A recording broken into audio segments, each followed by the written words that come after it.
History of the World by J. M. Roberts. Book 2. The First Civilizations. Chapter 3. Ancient Egypt.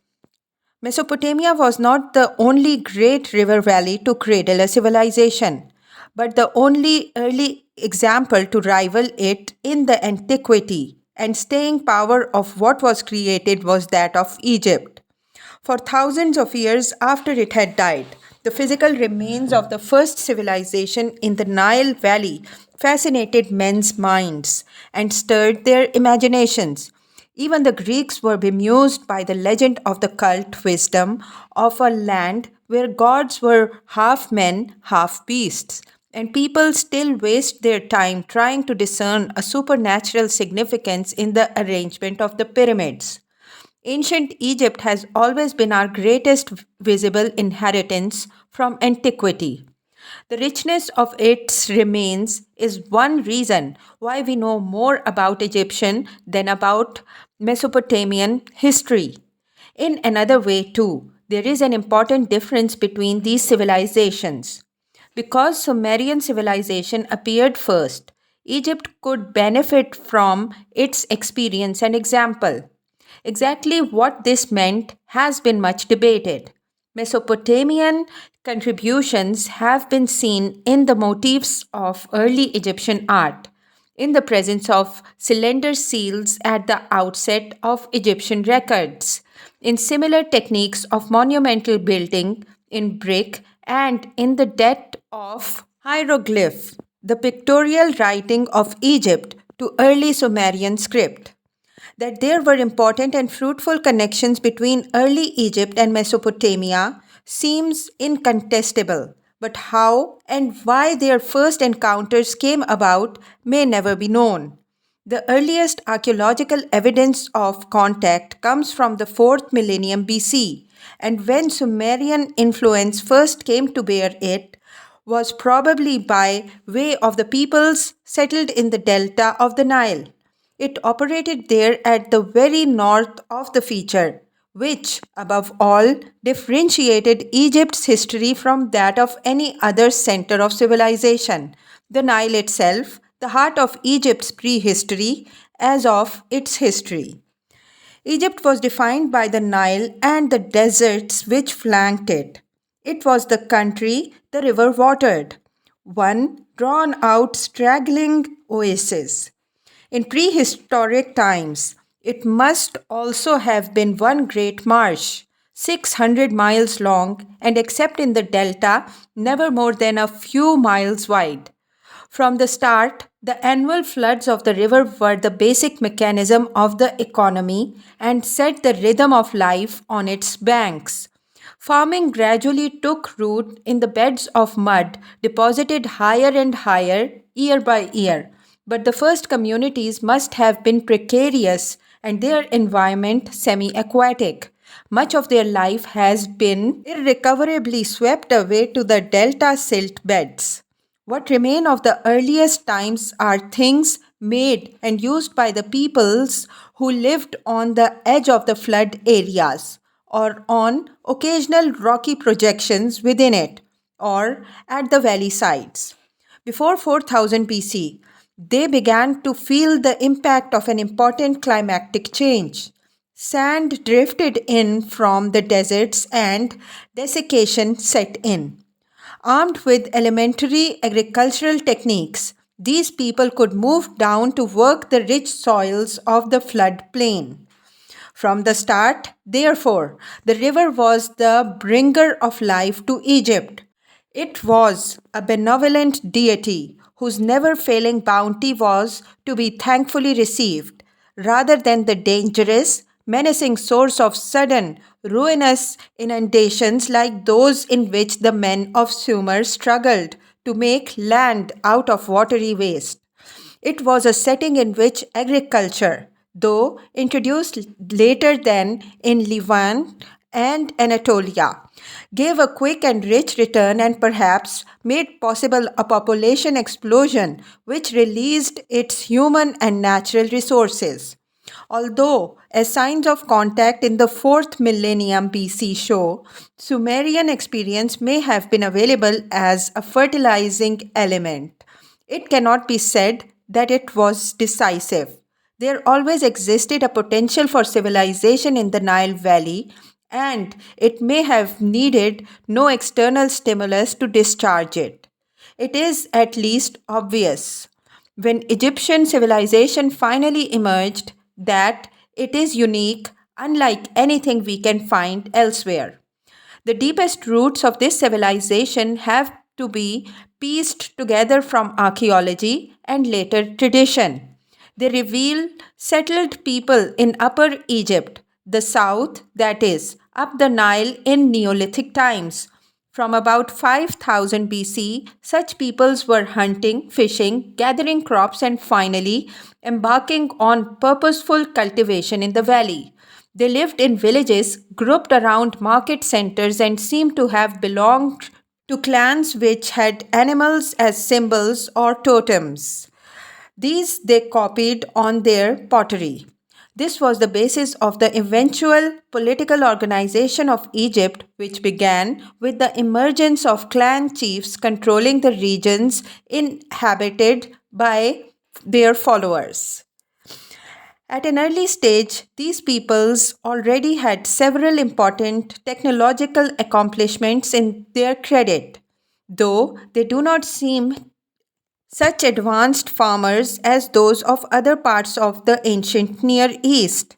They knew how to make papyrus boats, how to work hard materials such as basalt, and how to hammer copper into small articles for daily use. They were, that is to say, pretty accomplished well before the dawn of written record, with specialist craftsmen and, to judge by their jewels, well marked distinctions of class or status. Then, somewhere about the middle of the 4th millennium, there is an intensification of foreign influences, apparent first in the north, the delta. Signs of trade and contact with other regions multiply, notably with Mesopotamia, whose influence is shown in the art of this area. Meanwhile, hunting and occasional farming give way to a more intense cultivation. In art, the bas relief appears, which is to be so important later in Egyptian tradition. Copper goods become more plentiful. Everything seems suddenly to be merging at once, almost without antecedents. And to this epoch belongs the basic political structure of the future kingdom. It was twofold. At some time in the 4th millennium, there solidified two kingdoms, one northern, one southern, one of the lower and one of the upper Egypt. This is interestingly different from Sumer. There were no city states. Egypt seems to move straight from pre civilization to the government of large areas. Egypt's early towns were the marketplaces of agriculturalists. The agricultural communities and clans coalesced into groups which were the foundation of later provinces. Egypt was to be a political entity 700 years before Mesopotamia, but even later she would have only a restricted experience of city life. Of the kings of the two Egypts, we know little until about 3200 BC, but we may guess that they were the eventual winners in centuries of struggles to consolidate power over larger and larger groups of people. It is about the same time that the written record begins, and this must have been important in the consolidation of power because writing is already there at the beginning of the Egyptian history. Furthermore, something more like a continuous historical account of the Egyptian civilization can be put together than in the case of Sumer. In Egypt, writing was used from its first appearance not merely as an administrative and economic convenience, but to record events or on monuments and relics intended to survive.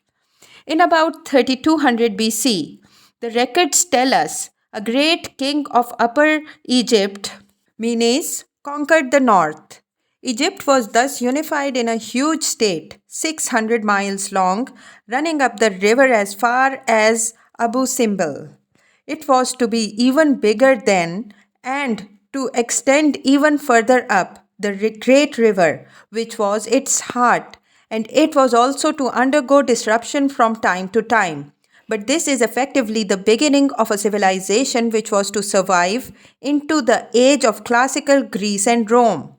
For nearly 3,000 years, one and a half times the life of Christianity, Egypt was a historical entity, for much of it a source of wonder and focus of admiration. In so long a period, much happened, and we by no means know it all. Yet, the stability and conservative power of Egyptian civilization are more striking than its vicissitudes. Roughly speaking, that civilization's greatest days were over by about 1000 BC. Before that date, Egyptian history can most easily be visualized in five big traditional divisions. Three of these are called, respectively, the Old, Middle, and the New Kingdoms. They are separated by two others called the First and Second Intermediate periods. Very roughly, the three kingdoms are periods of success or at least of consolidated government. The two intermediate stages are interludes of weakness and disruption from external and internal causes. The whole scheme can be envisaged as a kind of layer cake with three tiers of different flavors separated by two of somewhat formless jam. This is by no means the only way of understanding Egyptian history, nor for all purposes the best. Many scholars prefer to set out ancient Egyptian chronology in terms of 31 dynasties of kings, a system which has the great advantage of being related to objective criteria. It avoids perfectly proper but awkward disagreements about whether, for example, the first dynasties should be put in the Old Kingdom or distinguished as separate archaic period, or about the line to be drawn at the beginning or the end of the intermediate period. Nonetheless, the five-part scheme is sufficient for our purpose. If we also distinguish an archaic prelude, a recent dating presentation, and dynastic synchronization is as follows. Dynasties 1 to 2, proto-dynastic circa 3200 to 2665 BC. Dynasties 3 to 8, Old Kingdom 2664 to 2155 BC.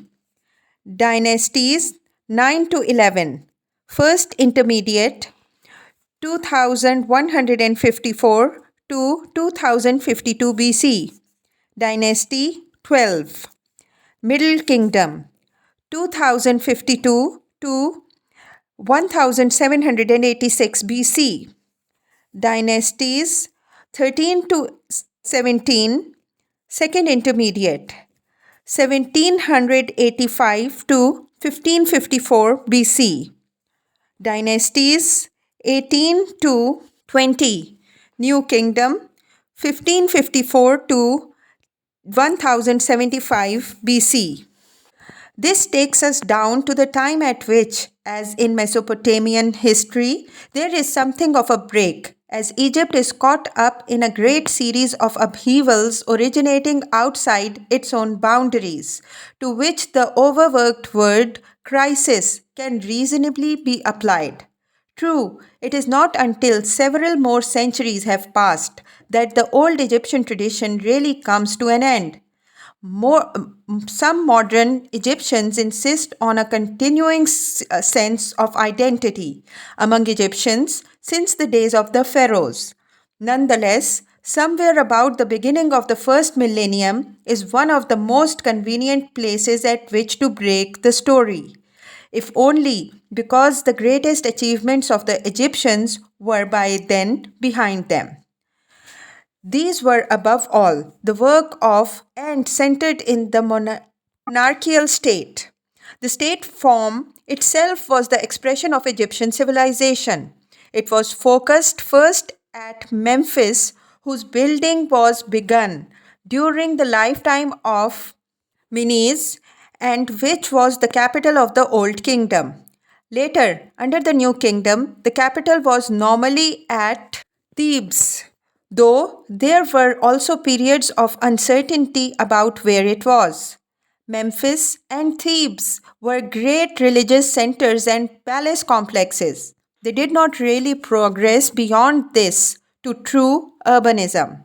The absence of cities earlier was politically important too. Egypt's kings had not emerged like Sumers as the big men in a city state community which originally deputed them to act for it. Nor were they simply men who, like others, were subjects to God who ruled all men, great or small. They were mediators between their subjects and unearthly powers. The tension of palace with temple was missing in Egypt, and when Egyptian kingship emerges, it is unrivaled in its claims.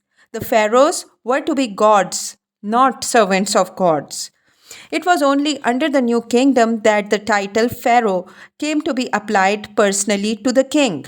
Before that, it indicated the king's residence and his court.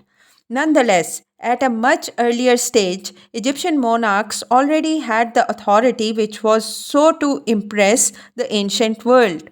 It is expressed in the exaggerated size with which they are depicted on the earliest monuments. This they inherited ultimately from prehistoric kings, who had a special sanctity because of their power to assure prosperity through successful agriculture. Such powers are attributed to some African rainmaker kings. Even today, in ancient Egypt, they focused upon the Nile. The pharaohs were believed to control its annual rise and fall, life itself no less, to the riparian communities. The first rituals of Egyptian kingship known to us are concerned with fertility, irrigation, and land reclamation.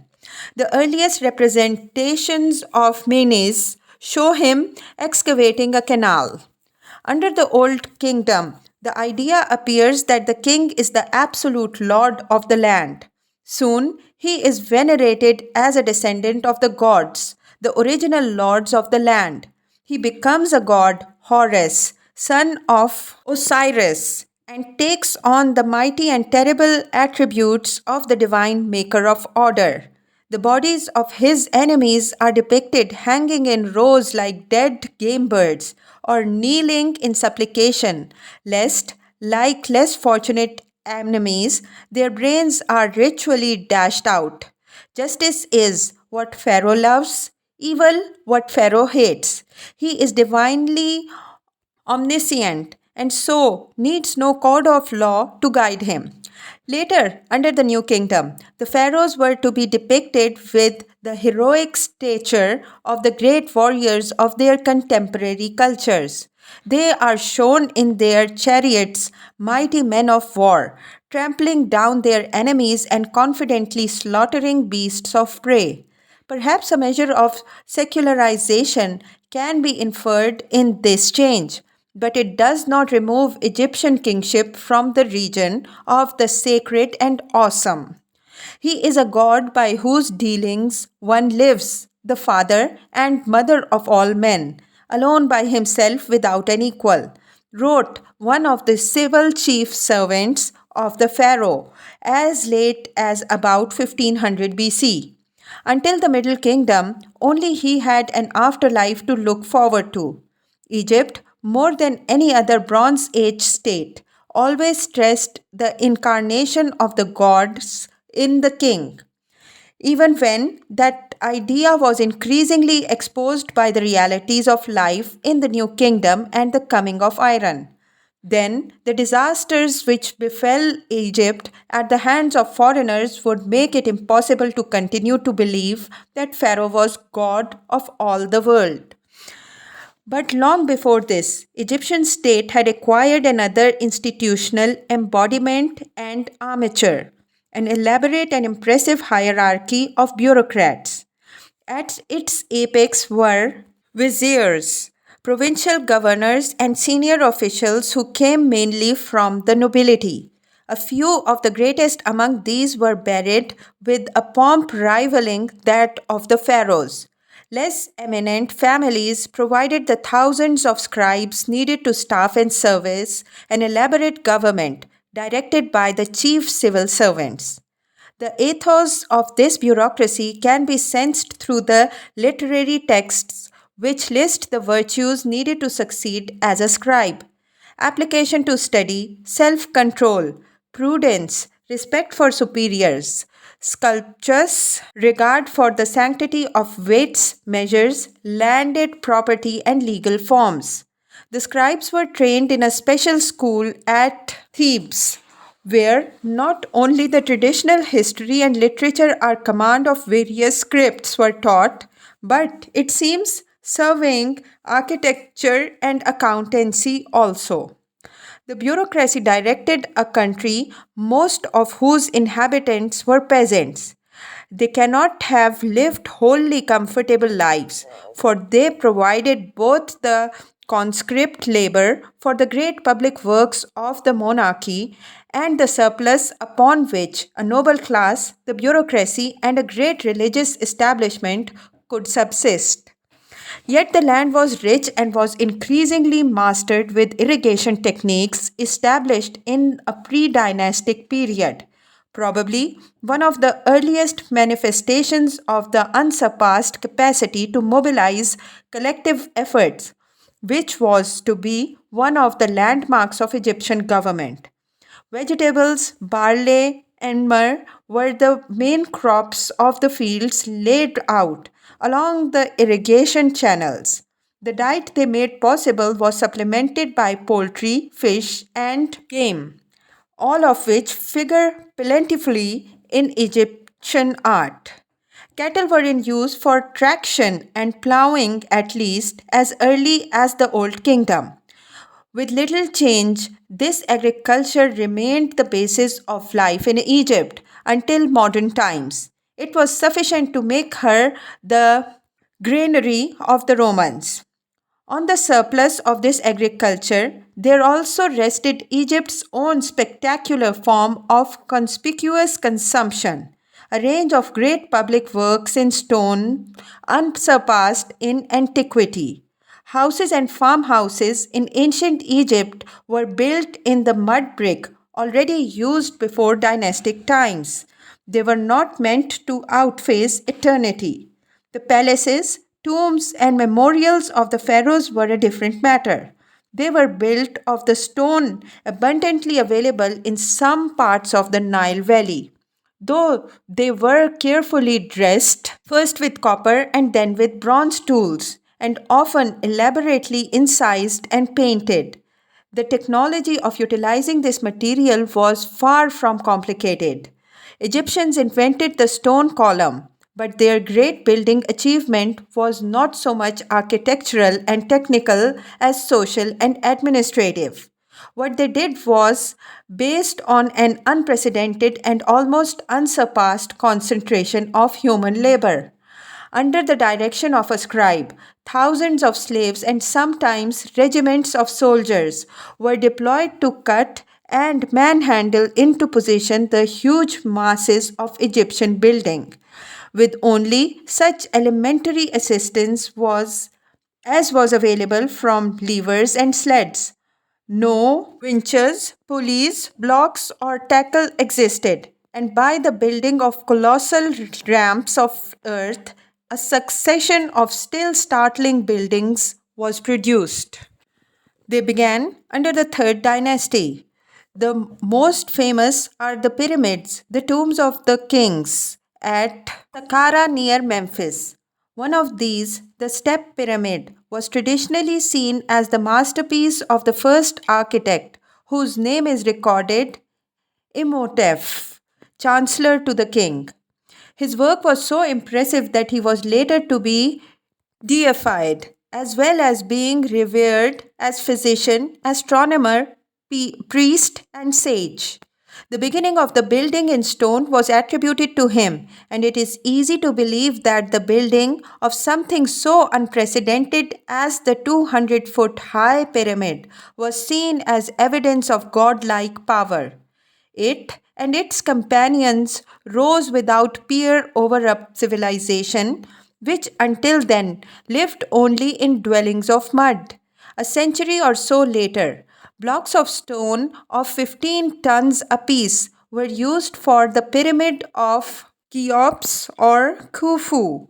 And it was at this time, during the 4th dynasty, that the greatest pyramids were completed at Giza. Cheops' pyramid was 20 years in the building. The legend that 100,000 men were employed upon it is now thought to be an exaggeration, but many thousands must have been, and the huge quantities of stone, between 5 and 6 million tons, were brought from as far as 500 miles away. This colossal construction is perfectly oriented and its sides, 750 feet long, vary by less than 8 inches, only about 0.09%. The pyramids later figured among the 7 wonders of the world, and they alone among those wonders survive. They were the greatest evidence of the power and self confidence of the pharaonic state. Nor, of course, were they the only great monuments of Egypt. Each of them was only the dominant feature of a great complex of buildings which made up together the residence of the king after death. At other sites, there were great temples, palaces, the tombs of the Valley of the Kings.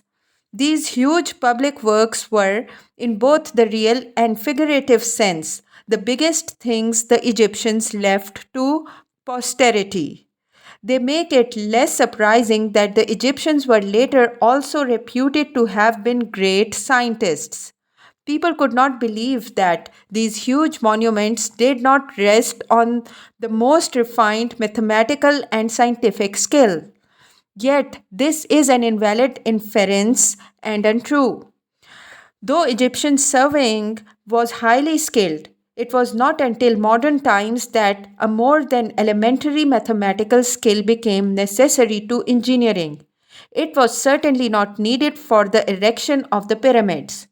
What was requisite was outstanding competence in mensuration and the manipulation of certain formula for calculating volumes and weights. And this was, as far as Egyptian mathematics went, whatever later admirers believed. Modern mathematicians do not think much of the Egyptians' theoretical achievement, and they certainly did not match the Babylonians in this art. They work with a decimal numeration which at first sight looks modern, but it may be that their only significant contribution to later mathematics was the invention of unit fractions. No doubt, a primitive mathematics is a part of the explanation of the sterility of the Egyptians' astronomical endeavors, another field in which posterity, paradoxically, was to credit them with great things. Their observations were accurate enough to permit the forecasting of the rise of the Nile and the ritual alignment of buildings. It is true, but their theoretical astronomy was left far behind by the Babylonians.